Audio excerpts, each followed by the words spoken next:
Satu, pahami dinamika kendaraan. Dua, jaga jarak aman. Tiga, selalu Saya mau jelasin. Kelihatan nggak? Ya. Coba dekat lagi Mas Dodi. Jangan di belakang kelihatan. Mungkin bapak-bapak juga sebagian udah tahu. Cuma saya mau jelaskan. Saya mau pastikan bapak-bapak itu benar-benar paham dan mengerti ya. Nah, di sini kita ada yang namanya support dari core skill. Sebelum melakukan pengiriman, terlebih dahulu kita harus jalankan ini. Ada namanya daily inspection polisial, pengecekan terhadap kendaraan ya. Di sini kita menggunakan metode pengecekan balok. Ini singkatan ya, balok. B apa, dikatakan seperti apa ya. Yang kedua, ini ada potensi kecelakaan yang paling banyak dan sering terjadi. Contohnya ini ibu-ibu pakai lampu sen tapi nggak belok-belok, ya. Dia posisi di jalur tengah pasang lampu sen kanan. Yang ini posisi lajur kanan pasang lampu sen kiri. Jika ada hal seperti ini, apa yang pertama kali kita lakukan? Ini kita langsung simpangan. Nah, di sini ada 5 langkah dasar dan prinsip. Ini yang sudah saya suruh hafal, semua udah hafal kan ini ya? Ini harus diingat ya. Yang pertama, pahami dinamika kendaraan. Contohnya apa aja sih dinamika kendaraan itu Pak Haji? panjang kendaraan, Ya, terus volume muatan, terus fungsi-fungsinya, fungsinya, lebar, wheelbase ya. Jadi tidak sama. Pak Tri udah pernah bawa mobil E300 belum? dulu kalau sebelum kerja di sini. Dulu di sini. Kalau double di sini pernah. Pernah kemarin. Kira-kira menurut Pak Tri sama nggak cara membawa double ini dengan E300? Beda dong, Pak. Beda. Apa saja sih perbedaannya? Bedanya kalau kita pas hitungan kita ngambil agak panjang dikit. Karena nggak cukup sekali. Sekali. Mundur lagi. Terus dari segi tingginya seperti yang kita kita jadi nanti karena kita ada yang namanya MAR. Apa itu MAR? Melihat, yang A-nya analisa, yang M-nya reaksi. Nah, di sini kita ada zona melihat. Zona melihat ini pandangan jauh ke depan, ya. Setelah kita melihat pandangan jauh ke depan, kita melihat di situ ada situasi misalkan mobil rusak di tengah jalan. Masuk ke zona analisa. Itu namanya zona analisa. Setelah kita lihat, kan kita jalan nih, ini yang kita lihat jauh, kita jalan otomatis makin dekat dong.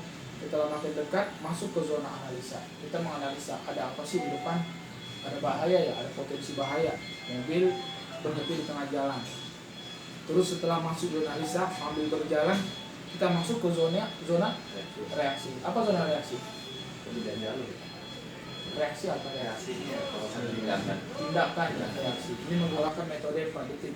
Di saat mobil truk lah kita katakanlah ini mobil truk. Di saat mobil truk ini melewati benda mati tersebut, tiang listrik, di saat melewati, di sini kita mulai menghitung. Ini posisi jalan ya, posisi jalan. Di sini kita mulai menghitung 4 detik. Hitungan 4 detik yang benar seperti apa? Kita harus menggunakan metode 4 detik ini. Nah, ini yang maksud jelasnya. Kita kalau mau menghitung sampai 4 detik, kira-kira seperti apa gimana? Saya kasih contoh yang pertama. Biasanya lihat si spion ya. Nah, satu, ini yang pertama nih.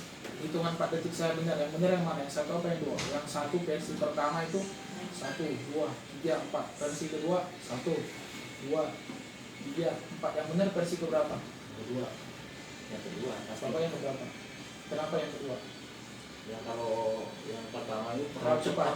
Nah, waktu jedanya nggak dapat. Nah, jadi kita menggunakan versi kedua dalam menghitung 4 detik.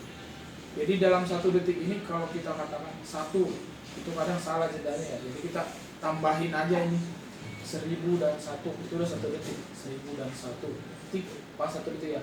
1000 dan 2 tik. 1000 ini hanya istilah, kata-kata untuk jeda, paham nggak? Nah, 1000 dan 1, 1000 dan 2. Kalau enggak, untuk yang lain lah, nggak usah 1000 2 bisa. Misalkan mobil 1, itu udah 1 detik kan. Cara kita mengucapkan mobil dan mobil 1, mobil dan 2, mobil dan 3, itu jeda 4 detik. Jadi kita mulai menghitung saat dia melewati pembatas jalan, tiang listrik, kita mulai menghitung nih 4 detik. 1000 dan 1, 1000 dan 2. Kalau kita masih 1000 dan 3 udah nyampe di apa namanya tiang listrik yang barusan dilewati truk tadi itu kira-kira benar nggak jaraknya? Masih hitungan ketiga, belum yang keempat. Bisa dikatakan seperti Benar. Pak Wamang benar nggak? ya, Masih hitungan ketiga nih. masih ketiga ya. Dan kita menggunakan 4 detik, masih 3 detik kita udah nyampe di sini. Sementara dia harusnya kita menggunakan metode 4 detik. Benar nggak? Benar. Kalau Bapak benar nggak? Tahu. Salah ya. Nah, salah ya. Jadi karena kita menggunakan metode 4 detik, dia sampai di tiang listrik yang baru saja dilewati Puso tadi, itu masih 3 detik. Masih kurang 1 detik ya.